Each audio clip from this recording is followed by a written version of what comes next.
কোটিপতির মেয়ে গরিবের মুখোশের আড়ালে নিজেকে লুকিয়ে রাখে সত্যিকারের ভালোবাসা পাওয়ার জন্য। সেই স্বামী তাকে পয়সার লোভে ছেড়ে যায়। কি হবে তখন, যখন সে জানতে পারবে তার প্রাক্তন স্ত্রীর আসল পরিচয়? জানার জন্য এই ছোট্ট গল্পটি পুরোটা শোনার অনুরোধ রইল। ভালো লাগলে একটি লাইক করবেন। এই ধরনের নতুন নতুন গল্প শোনার জন্য সাবস্ক্রাইব করে আমাদের পাশে থাকবেন। শুরু করছি গল্প মুখোশের আড়ালে। লেখিকা সোনালী সরকার দেশের অন্যতম শীর্ষ ধনী এবং রায়চৌধুরী গ্রুপ অফ ইন্ডাস্ট্রিজের একমাত্র উত্তরাধিকারী। কিন্তু অর্থের চাকচিক্য তাকে কোনোদিন টানেনি। সে চেয়েছিল খাঁটি ভালোবাসা। তাই নিজের পরিচয় গোপন করে সে ভালোবেসেছিল রাহুলকে। রাহুল ছিল সাধারণ মধ্যবিত্ত পরিবারের উচ্চাকাঙ্ক্ষী ছেলে। অনন্যা ভেবেছিল রাহুল তাকে মানুষ হিসেবে ভালোবাসে, তার টাকা দেখে নয়। বিয়ের পর বাবার অঢেল সম্পত্তি ছেড়ে অনন্যা রাহুলের সাথে এক ভাড়া বাড়িকে সংসার শুরু করে। রাহুলের ছোটখাটো ব্যবসায় মন্দা যাচ্ছিল, তাই স্বামীকে সাহায্য করার জন্য অনন্যা, যে কিনা কয়েক হাজার কোটি টাকার মালিক, সে শহরের এক নামী রেস্টুরেন্টে ওয়েটারের কাজ নেয়। সারাদিন হাড় ভাঙা খাটুনির পর টিপসের টাকা জমিয়ে সে রাহুলের হাতে তুলে দিত। আজ তাদের প্রথম বিবাহবার্ষিকী। অনন্যা ঠিক করেছে আজ আর লুকোচুরি নয়।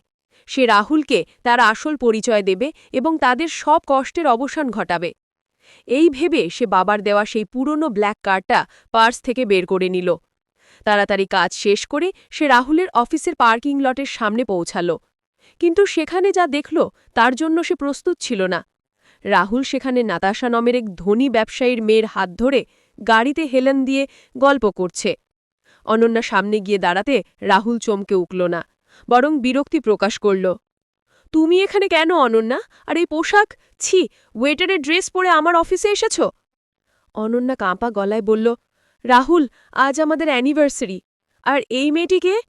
ও হো, এই সেই কাজের মেয়েটাই বউ তোমার? রাহুল, তোমার চয়েস এত খারাপ? রাহুল অনন্যার দিকে পাকিয়ে নিষ্ঠুরভাবে বলল, শোনো অনন্যা, নাতাশা আমার নতুন বিজনেস পার্টনার এবং হবু স্ত্রী। আমি তোমাকে ডিভোর্স দিচ্ছি। প্রেম দিয়ে পেট ভরে না, টাকা লাগে। নাতাশা আমাকে সেই স্ট্যাটাস দিতে পারবে যা তুমি কোনোদিন পারবে না। অনন্যা ছলছল চোখে হাসল। টাকা? রাহুল, আজ আমি তোমাকে এটাই বলতে এসেছিলাম। আমি কে জানো? আমি অনন্যা রায়চৌধুরী, রায়চৌধুরী গ্রুপের মালিক। রাহুল আর নাতাশা দুজনেই হো হো করে হেসে উঠল। রাহুল ব্যঙ্গ করে বলল, পাগল হয়ে গেছ নাকি? ওয়েটারগিরি করে এখন নিজেকে রায়চৌধুরী ভাবছ? এই নাও ডিভোর্স পেপার, সই করো। অনন্যা অপমানে পাথর হয়ে গেল। রাহুল জোর করে তার হাত ধরে সই করিয়ে নিল এবং তাকে ধাক্কা মেরে অফিস থেকে বের করে দিল। দূর হয়ে যাও আমার জীবন থেকে, ভিখারি কোথাকার! অনন্যা ছিটকে পড়ে যাচ্ছিল। ঠিক তখনই একজোড়া শক্ত হাত তাকে ধরে ফেলল। অনন্যা মুখ তুলে দেখল এক সুঠামদেহী শান্ত চেহারার যুবক তাকে ধরে আছে। তার নাম অর্জুন। অর্জুন অনন্যাকে সোজা করে দাঁড় করিয়ে রাহুলের দিকে তাকিয়ে বলল, নারীকে সম্মান দিতে জানেন না যখন, তখন টাকার অহংকার বেশি দিন টিকবে না মিস্টার। রাহুল পাত্তাই দিল না। অর্জুন অনন্যাকে সেখান থেকে সরিয়ে নিয়ে গেল। পার্কের বেঞ্চে বসে অনন্যা যখন কাঁদছিল, অর্জুন তাকে সান্ত্বনা দিল। অর্জুন নিজেও এক বিশাল বিজনেস টাইকুন, সিংহানিয়া গ্রুপের মালিক। কিন্তু অনন্যার সরলতা দেখে সে মুগ্ধ হল। সে ভাবল, মেয়েটি এখন মানসিকভাবে ভেঙে পড়েছে। এখন নিজের পরিচয় দিলে সে নিজেকে ছোট মনে করবে। অর্জুন অনন্যাকে বলল, আমি খুব সাধারণ মানুষ, ছোট একটা চাকরি করি, কিন্তু আমি তোমাকে সম্মান দেব। তুমি চাইলে আমরা নতুন করে জীবন শুরু করতে পারি। অনন্যা অর্জুনের চোখে সত্যতা দেখেছিল। সে রাজি হল।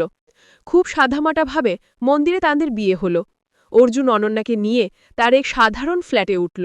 যদিও তার প্রাসাদ ছিল, কিন্তু অনন্যার জন্য সে সাধারণ জীবন বেছে নিল। ৩ মাস কেটে গেছে। অনন্যা এখন অর্জুনের ভালোবাসায় আগের ক্ষত ভুলেছে। একদিন অর্জুন অনন্যার সত্যটা জানতে পারে। তার বাবা এখন অসুস্থ। তিনি নিজের সবকিছু দায়িত্ব তার মেয়ে অনন্যার কাঁধে তুলে দিতে চান। অর্জুন তার শ্বশুরের সাথে দেখা করে ও অনন্যার জন্য একটি সারপ্রাইজ প্ল্যান করে।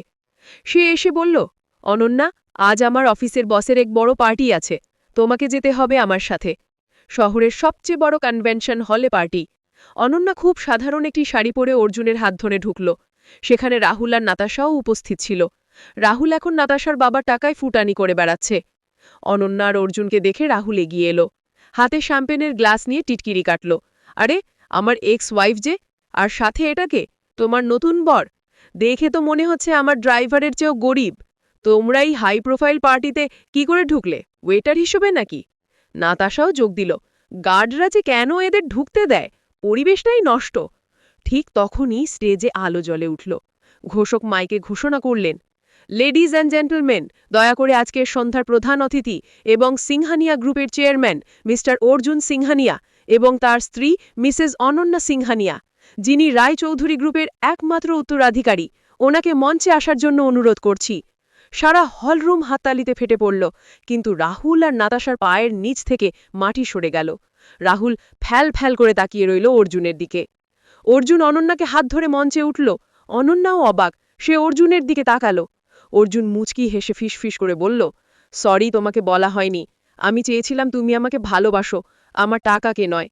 মাইক হাতে নিয়ে অর্জুন সবার সামনে বলল, আজ আমি আমার সফলতার জন্য যার কাছে ঋণী, তিনি আমার স্ত্রী অনন্যা। এবং আপনারা হয়তো জানেন না, অনন্যা নিজেই রায়চৌধুরী গ্রুপের একমাত্র মালিক। সে ভালোবাসার জন্য নিজের পরিচয় লুকিয়েছিল, কিন্তু কিছু অন্ধ মানুষ হিরে চিনতে ভুল করেছিল। পার্টি শেষে রাহুল চুমাচু মুখে অনন্যার কাছে এলো। অনন্যা, আমাকে ক্ষমা করে দাও। আমি বুঝতে পারিনি নাতাশা আমাকে ঠকিয়েছে। ওর বাবার কোম্পানি আসনে ঋণে ডুবে আছে। আমি তোমাকে এখনো ভালোবাসি, চলো আমরা সব ঠিক করে নিই। অনন্যা রাহুলের দিকে এমনভাবে তাকালো যেন কোনো অচেনা পোকামাকড় দেখছে। সে শান্ত গলায় বলল, রাহুল, আমি একসময় আমার পরিচয় লুকিয়েছিলাম তোমার ভালোবাসা পাওয়ার জন্য, আর তুমি তোমার লোভের জন্য সেই ভালোবাসা পায়ে ঠেলে দিয়েছ। অর্জুন আমাকে তখন গ্রহণ করেছে যখন আমি নিঃস্ব ছিলাম। ও আমার টাকা নয়, আমাকে ভালোবেসেছে। তোমার মতো সুবিধাবাদী মানুষের আমার জীবনে কোনো জায়গা নেই। অনন্যা অর্জুনের হাত ধরে গাড়িতে উঠল। রাহুল পিছনের ধুলোর দিকে তাকিয়ে রইল। বুঝল, সে শুধু স্ত্রী নয়, নিজের ভাগ্যকেও নিজের হাতে ধাক্কা মেরে ফেলে দিয়ে